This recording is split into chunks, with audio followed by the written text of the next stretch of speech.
اعوذ باللہ من الشیطان الرجیم بسم اللہ الرحمن الرحیم معزز سامعین السلام علیکم ورحمۃ اللہ وبرکاتہ۔ قرآن مجید فرقان حمید کے ترجمہ اور تفسیر کے ساتھ آپ کے سامنے حاضر ہیں۔ آج ہم اپنے سبق کا آغاز سورۃ البقرہ اس کی آیت نمبر 102 سے کریں گے۔ آج کے سبق میں ہم پڑھیں گے کہ بنی اسرائیل کس طرح وہ جادو سیکھنے کے درپے ہوئے اور رب تعالیٰ نے آقا کریم علیہ السلام آپ کے زبان اقدس کے اندر حضرت سلیمان علیہ السلام آپ کی برات کا اظہار فرمایا جادو سے، اور رب تعالیٰ نے کس طرح آقا کریم علیہ السلام آپ کی شان اقدس کا اظہار فرمایا اور ناموس رسالت صلی اللہ علیہ وسلم۔ اس حوالہ سے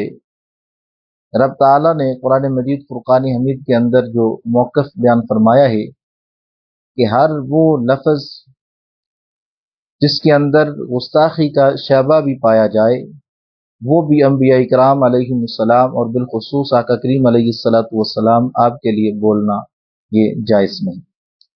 تو آئیے اپنے سبق کا آغاز کرتے ہیں۔ بسم اللہ الرحمن الرحیم۔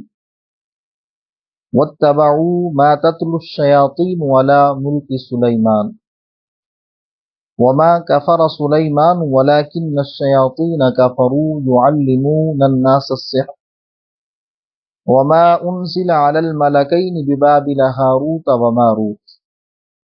وَمَا يُعَلِّمَانِ مِنْ أَحَدٍ حَتَّى يَقُولَا إِنَّمَا نَحْنُ فِتْنَةٌ فَلَا تَكْفُرْ فَيَتَعَلَّمُونَ مِنْهُمَا مَا يُفَرِّقُونَ بِهِ بَيْنَ الْمَرْءِ وَزَوْجِهِ وَمَا هُمْ بِضَارِّينَ بِهِ مِنْ أَحَدٍ إِلَّا بِإِذْنِ اللَّهِ وَيَتَعَلَّمُونَ مَا يَضُرُّهُمْ وَلَا يَنْفَعُهُمْ وَلَقَدْ عَلِمُوا لَمَنِ اشْتَرَاهُ مَا لَهُ فِي الْآخِرَةِ مِنْ خَلَاقٍ وَلَبِئْسَ مَا شَرَوْا بِهِ أَنفُسَهُمْ لَوْ كَانُوا يَعْلَمُونَ۔ آئیے اس کا ترجمہ سماعت فرمائیں۔ اور یہ سلیمان علیہ السلام آپ کے عہد حکومت میں اس جادو کے پیچھے پڑ گئے جو شیاطین پڑا کرتے تھے، اور سلیمان علیہ السلام نے کفر نہ کیا بلکہ شیطان کافر ہوئے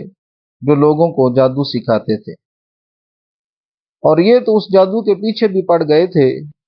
جو بابل شہر میں دو فرشتوں ہاروت اور ماروت پر اتارا گیا تھا، اور وہ دونوں کسی کو کچھ نہ سکھاتے جب تک یہ نہ کہہ لیتے کہ ہم تو صرف لوگوں کا امتحان ہیں، تو اے لوگوں تم اپنا ایمان ضائع نہ کرو۔ وہ لوگ ان فرشتوں سے ایسا جادو سیکھتے جس کے ذریعے مرد اور اس کی بیوی میں جدائی ڈال دیں، حالانکہ وہ اس کے ذریعے کسی کو اللہ کے حکم کے بغیر کوئی نقصان نہیں پہنچا سکتے تھے، اور یہ ایسی چیز سیکھتے تھے جو انہیں نقصان دے اور انہیں نفع نہ دے، اور یقیناً انہیں معلوم ہے کہ جس نے یہ سودا لیا آخرت میں اس کا کچھ حصہ نہیں، اور انہوں نے اپنی جانوں کا کتنا برا سودا کیا، کیا ہی اچھا ہوتا اگر یہ جانتے۔ یہ اس آیہ کریمہ کا ترجمہ تھا جو میں نے آپ کے سامنے رکھ دیا۔ اب اس آیہ کریمہ کا شان نزول آپ کے سامنے رکھتا ہوں۔ اس کا شان نزول یوں ہے، حضرت سلیمان علیہ السلام آپ کے زمانہ میں بنی اسرائیل جادو سیکھنے میں مشغول ہو گئے، تو حضرت سلیمان علیہ السلام آپ نے ان کو ان کے اس عمل سے روکا، اور ان کی کتابیں لے کر ان کو آپ نے اپنی کرسی کے نیچے دفن کر دیا۔ تو جب حضرت سلیمان علیہ السلام آپ کا وصال ہو گیا تو شیاطین جو تھے انہوں نے وہ کتابیں نکال لیں اور لوگوں کو گمراہ کرنا انہوں نے شروع کر دیا، اور وہ یہ کہنے لگے کہ یہ جو حضرت سلیمان علیہ السلام تم پر حکومت کرتے تھے ان کو اتنی شانیں حاصل تھیں یہ سب کی سب جو شانیں ہیں وہ اسی کے زور سے ان کو حاصل ہوئی تھی. یہ کتابیں وہی ہیں جن کو وہ پڑھتے تھے اور یہ ساری طاقتیں ان کو حاصل ہو جاتی تھی. تو بنی اسرائیل میں جو نیک لوگ تھے انہوں نے اس کا انکار کیا اور ان کو سمجھایا کہ یہ معاملہ ایسے نہیں ہے جس طرح کہ یہ شیاطین بیان کر رہے ہیں. علماء نے بھی اس کا رد کیا. لیکن جو جاہل لوگ تھے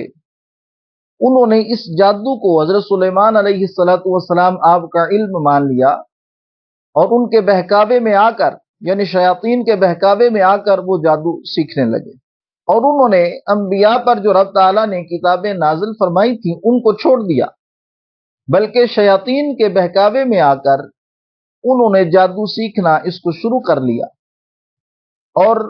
منزل من اللہ جو کتابیں تھیں ان کو چھوڑ کر وہ ان کتابوں کے پیچھے پڑ گئے. تو پھر معاملہ یہاں تک جا پہنچا کہ انہوں نے حضرت سلیمان علیہ السلام آپ پر ملامت کرنا شروع کر دی. تو آقا کریم علیہ السلام آپ کے زمانہ اقدس تک بنی اسرائیل کا یہی حال رہا کہ وہ نعوذ باللہ حضرت سلیمان علیہ السلام آپ پر ملامت کرتے تھے اور نعوذ باللہ آپ کو جادوگر تصور کرتے تھے.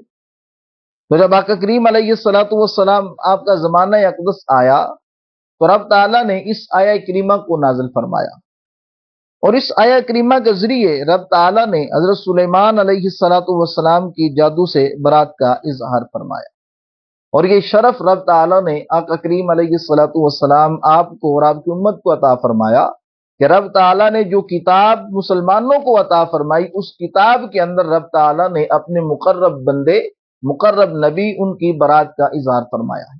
اس آیہ کریمہ سے چند مسائل معلوم ہوتے ہیں، جس طرح کہ رب تعالیٰ کا فرمان عالی شان ہے وما کفر سلیمان. اب آیہ کریمہ کے اس حصہ سے اس بات کی طرف اشارہ ہے کہ انبیاء کرام علیہ السلام پر جو لوگ الزام لگاتے ہیں ان کے الزامات کا جواب دینا یہ رب تعالیٰ کا طریقہ کار ہے کہ جس طرح بنی اسرائیل نے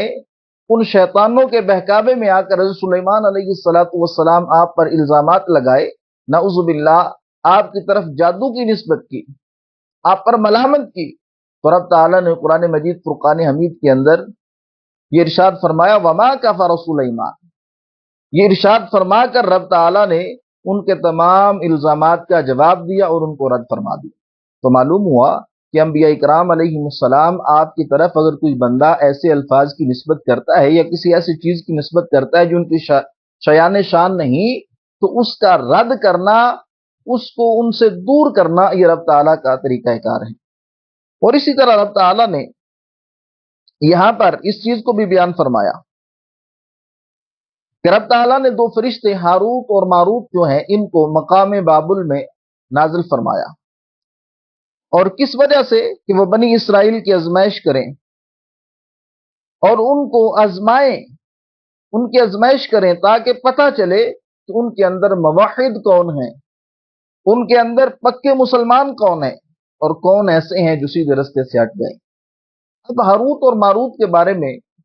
مختلف قسم کے قصے مشہور ہیں اور اس طرح کے قصے گڑے گئے ہیں جس کے اندر ان کی تنقیص لازم آتی ہے. تو یہاں پر امام احمد رضا قادری علیہ الرحمہ آپ نے ہاروت اور ماروت کے بارے میں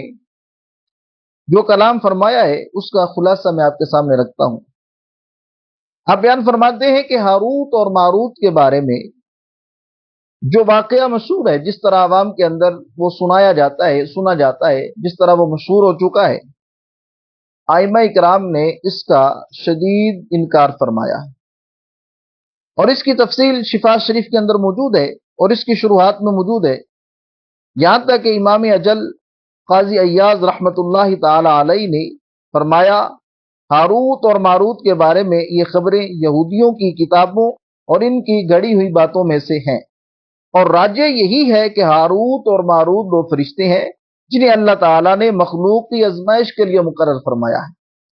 تو جو جادو سیکھنا چاہے اسے نصیحت کریں انما نحن فتنۃ فلا تکفر، ہم تو آزمائش ہی کے لیے مقرر ہوئے ہیں، تو کفر نہ کر. اور جو ان کی بات نہ مانے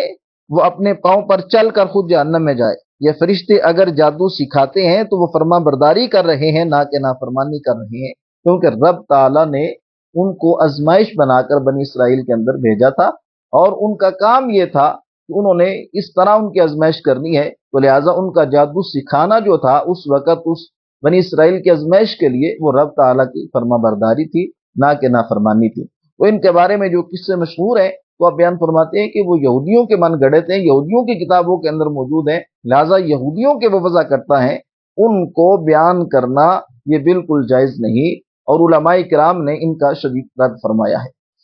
اب یہاں پر ایک مسئلہ یہ بھی ہے، فرشتوں کے بارے میں عقیدہ یہ ہے کہ یہ گناہوں سے معصوم ہوتے ہیں، جیسے کہ اللہ تعالیٰ کا فرمان علی شان ہے، لا یعصون اللہ ما امرہم ویفعلون ما یؤمرون۔ اس کا ترجمہ یوں ہے، وہ فرشتے اللہ کے حکم کی نافرمانی نہیں کرتے اور وہی کرتے ہیں جو انہیں حکم دیا جاتا ہے۔ اور اسی طرح رب تعالیٰ کا فرمان علی شان ہے، وَهُمْ لَا يَسْتَكْبِرُونَ يَخَافُونَ رَبَّهُمْ مِنْ فَوْقِهِمْ وَيَفْعَلُونَ مَا يُؤْمَرُونَ، جس کا مفہوم یوں ہے، رب تعالیٰ نے ارشاد فرمایا، اور فرشتے غرور نہیں کرتے، وہ اپنے اوپر اپنے رب کا خوف کرتے ہیں اور وہی کرتے ہیں جو انہیں حکم دیا جاتا ہے۔ امام فخر الدین رازی رحمت اللہ تعالی علیہ آپ بیان فرماتے ہیں، اس آیت سے ثابت ہوا کہ فرشتے تمام گناہوں سے معصوم ہیں، کیونکہ اللہ تعالیٰ کا یہ فرمانا وہ غرور نہیں کرتے، اس بات کی دلیل ہے کہ فرشتے اپنے پیدا کرنے والے اور بنانے والے کی اطاعت گزار ہیں، اور وہ کسی بات اور کسی کام میں بھی اللہ تعالیٰ کی مخالفت نہیں کرتے۔ تو معلوم ہوا کہ فرشتے جو ہیں وہ گناہوں سے معصوم ہیں، فرشتے گناہ نہیں کرتے۔ اور ہاروت اور ماروت کے متعلق جو واقعات انہوں نے بنائے ہیں، جو گڑھ لیے ہیں، ان کا علماء حقہ نے بالکل رد فرمایا ہے، اور یہ ارشاد فرمایا ہے کہ اس طرح کے واقعات ان کو بیان نہ کیا جائے۔ ان کے بیان کرنے کے اندر یا ان پر ایمان رکھنے سے آدمی کا ایمان اس کے بھی ضائع ہونے کا خدشہ ہے، اور فرشتے جو ہیں اللہ تعالیٰ کی جو مخلوق ہیں ان کی شان کے اندر تنقیص بھی لازم آتی ہے۔ اور اسی طرح یہاں پر رب تعالیٰ کا جو فرمان علی شان ہے، فلا تکفر، کہ تو کفر نہ کر، یعنی اس کا خلاصہ یہ ہے کہ ہاروت اور ماروت کے پاس جو بھی بندہ جادو سیکھنے آتا تو وہ دونوں فرشتے پہلے اس کو نصیحت کرتے کہ جادو سیکھ کر پھر اس پر عمل کر کے تو اپنے ایمان کو ضائع نہ کر، ہم تو صرف آزمائش ہیں، اگر تم نے ایسا کیا تو سارا وبال تمہارے اوپر پڑے گا۔ وہ پہلے نصیحت کرتے، ان کو بتاتے تھے کہ ہم تو صرف تمہاری آزمائش کے لیے آئے ہیں، لہذا تم ایسے نہ کرو۔ اب یہاں پر جادو کا ذکر ہوا، اور جادو اس کی تعریف کیا ہے، جادو کسے کہتے ہیں، سب سے پہلے یہ آپ کے سامنے رکھتے ہیں۔ علماء کرام نے اس کی متعدد تعریفیں کی ہیں، ان میں سے ایک تعریف یہ ہے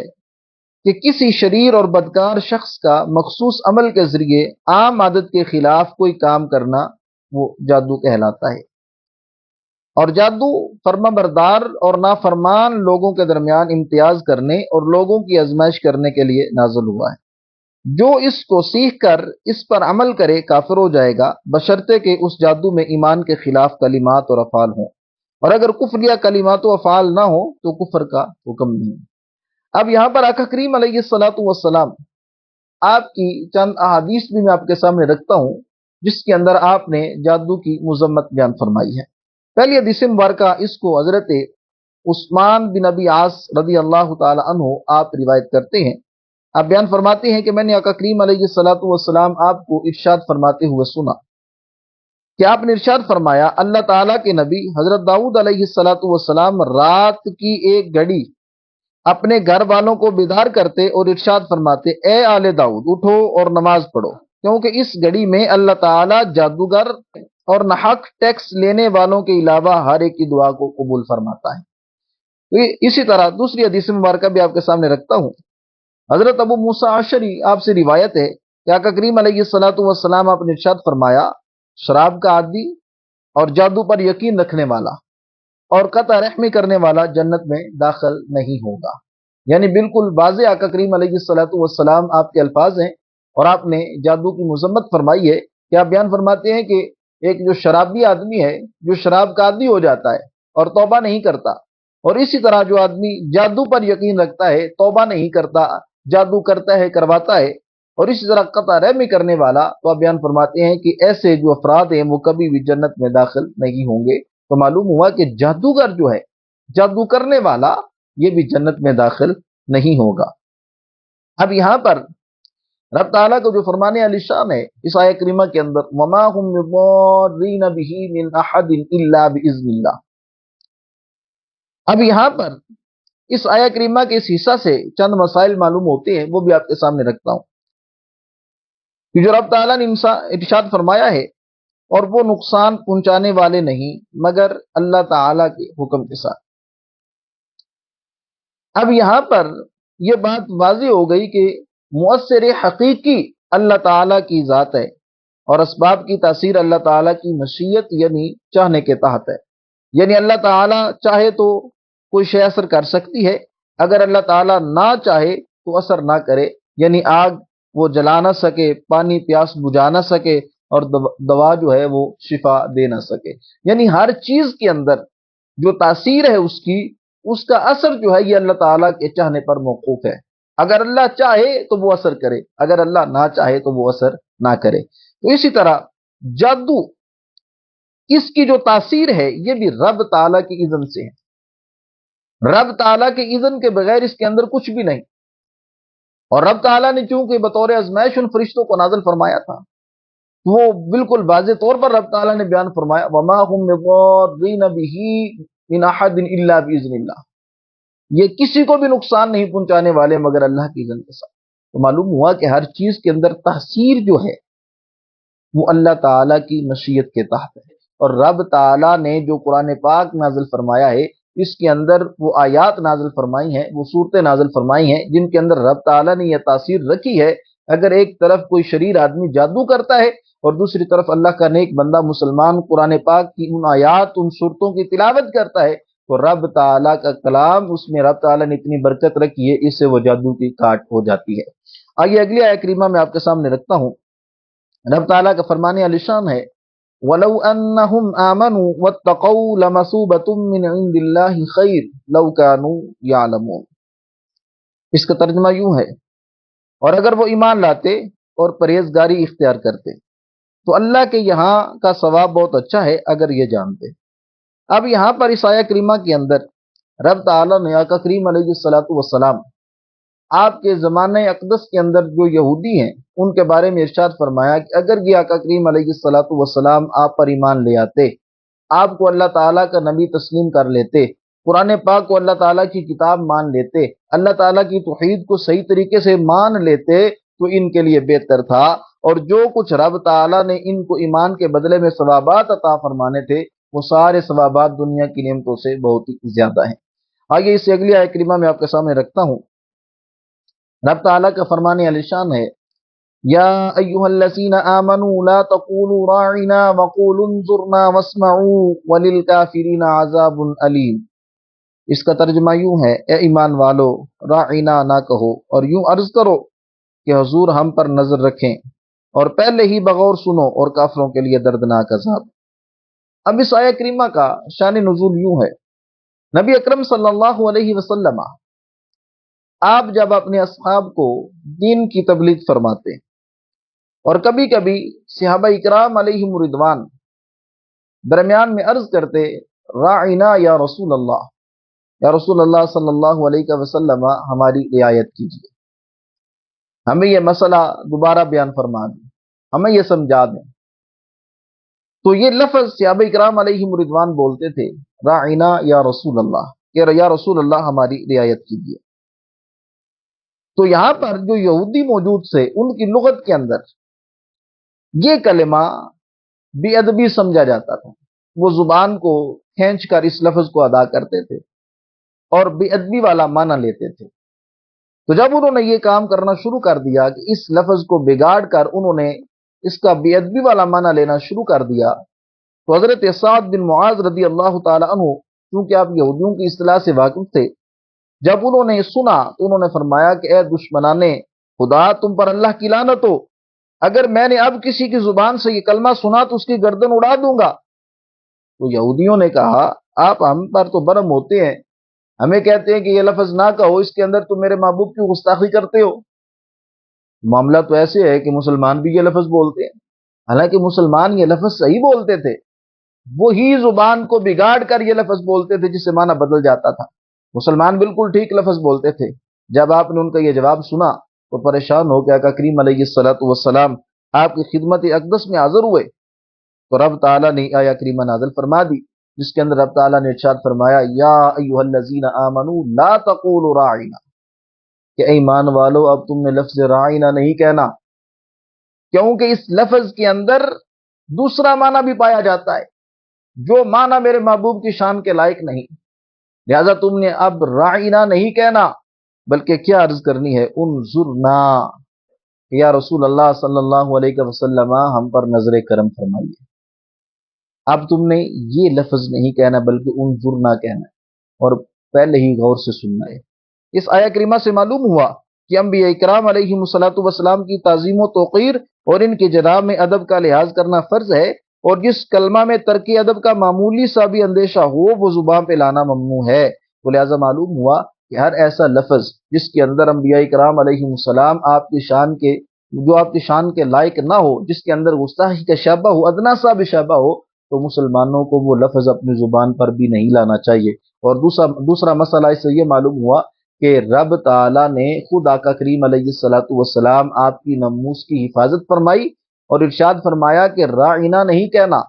حالانکہ مسلمان اس کو صحیح معنی میں لیتے تھے، لیکن کفار ان کی لغت کے اندر وہ زبان کو موڑ کر، وہ زبان کو ٹیڑھی کر کے جب وہ لفظ بولتے تو اس کا معنی اور ہوتا تھا، تو رب تعالیٰ نے اس لفظ کو ہی بولنے سے منع فرما دیا۔ تو معلوم ہوا کہ انبیاء کرام علیہ السلام آپ کی تعظیم و توقیر کرنا اس کا رب تعالیٰ نے حکم ارشاد فرمایا ہے، اور اس کے ساتھ ساتھ ہر وہ لفظ جو آپ کی شان کے لائق نہیں ہے اس کی نسبت انبیاء کی طرف کرنا یہ حرام ہے۔ اللہ تعالیٰ کی بارگاہ میں دعا ہے کہ رب تعالیٰ ہمیں قرآن مجید فرقان حمید کی سمجھ عطا فرمائے اور سمجھ کر اس پر عمل کی توفیق عطا فرمائے۔ وما توفیقی الا باللہ۔